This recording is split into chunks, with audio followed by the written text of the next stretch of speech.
All right, so today we're dealing with ancestors, and we're going to come at this topic from a lot of different ways. But I think the way that's most important to start with is to start with a biblical argument, because I think that's going to set the stage for us to deal with all the other ways that we can tackle this topic. And the biblical argument goes like this. If you're in Christianity, you've been told you're not supposed to talk to the ancestors, you're not supposed to venerate them, you're not supposed to do nothing. But at the same time, you've been told that Jesus is your example and you're supposed to be like him in as many ways as possible. And so what you find is those two things actually conflict when you get to Matthew chapter 17.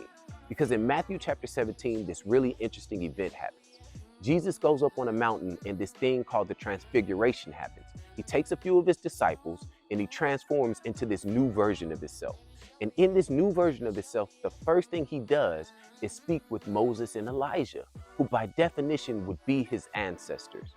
And not only does he speak to them, but when he gets done talking to them, he comes down off the mountain and the disciples meet him.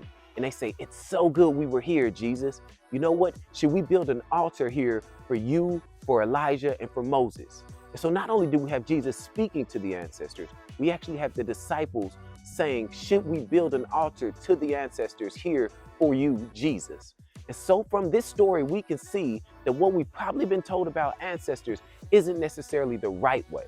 So in the next few videos, we're going to look at how should we interact with ancestors, and we're going to offer a lot of different ways that show that being in line with the ancestors is actually exactly what God wants for us to do.